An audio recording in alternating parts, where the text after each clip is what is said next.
চট্টগ্রাম বন্দরের সবচেয়ে আধুনিক ও লাভজনক terminal new mooring container terminal, সংক্ষেপে এনসিটি।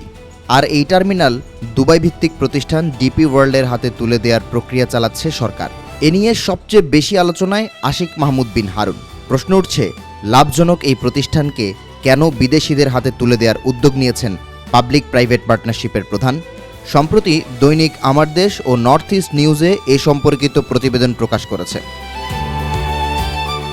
বিতর্কের বড় জায়গা হলো সরকারি অর্থে নির্মিত এবং দীর্ঘদিন ধরে লাভজনক থাকা এনসিটিতে ডিপি ওয়ার্ল্ডের নতুন বিনিয়োগের প্রয়োজনীয়তা কতটা। প্রতিবেদনে বলা হয়েছে, এনসিটির মূল অবকাঠামো নির্মাণে ব্যয় হয়েছে 737 কোটি টাকা। পরবর্তী সময়ে যন্ত্রপাতি ও ব্যাকআপ সুবিধায় আরও বিনিয়োগের পর সরকারি বিনিয়োগ দাঁড়িয়েছে প্রায় 2712 কোটি টাকা।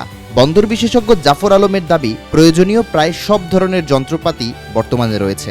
এছাড়া সফটওয়্যার, আইটি ব্যবস্থা আধুনিকায়ন ও দক্ষ জনবল ছাড়া বড় ধরনের নতুন বিনিয়োগের সুযোগ নেই।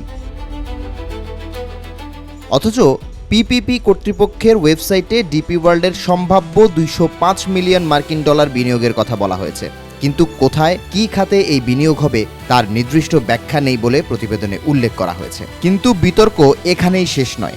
ডিপি ওয়ার্ল্ডের প্রস্তাবিত কাঠামো নিয়ে আর্থিক প্রশ্নও সামনে এসেছে। প্রতিবেদন বলছে, প্রস্তাবিত কাঠামোয় প্রতি টিইউতে গ্রস আয় কমবে প্রায় $42। সে হিসেবে $120 আয় হলে বন্দর পেতে পারে $58.50। এর মধ্য থেকে পরিচালন ব্যয় বাদ দিলে নিট মার্জিন নেমে দাঁড়াবে মাত্র $17। অথচ বর্তমান আর্থিক মডেলে একই আয়ে বন্দরের মার্জিন $65 বেশি। সংযুক্ত আরব আমিরাতের ডিপি ওয়ার্ল্ডের সঙ্গে এনসিটি নিয়ে আলোচনা শুরু হয় 2019 সালে। 2023 সালে চট্টগ্রাম বন্দর কর্তৃপক্ষ ও পিপিপি কর্তৃপক্ষ আন্তর্জাতিক অর্থায়ন সংস্থা আইএফসিকে লেনদেনের পরামর্শক হিসেবে নিয়োগ দেয়। পুরো প্রক্রিয়ায় গুরুত্বপূর্ণ ভূমিকা পালন করেছে পিপিপি কর্তৃপক্ষ। আর বর্তমানে পিপিপির প্রধান নির্বাহী আশিক চৌধুরী একই সঙ্গে বাংলাদেশ বিনিয়োগ উন্নয়ন কর্তৃপক্ষের নির্বাহী চেয়ারম্যান। প্রশ্নগুলোর উত্তর চাওয়া হয়েছিল আশিক চৌধুরীর কাছেই। লিখিত প্রশ্নের জবাবে তিনি বলেন, আন্তর্জাতিক বন্দর কার্যদক্ষতা সূচকে চট্টগ্রাম বন্দরের অবস্থান 360-এর ঘরে।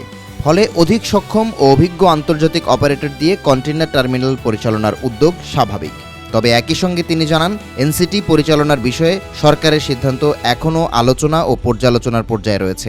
যদিও চুক্তির আর্থিক কাঠামো চূড়ান্ত হবার আগেই আন্তর্জাতিক অপারেটর আনার উদ্যোগকে অস্বাভাবিক বলছেন বিশ্লেষকরা। ফলে শেষ পর্যন্ত সিদ্ধান্ত হবে কিভাবে, সেটিই এখন সবচেয়ে বড় প্রশ্ন।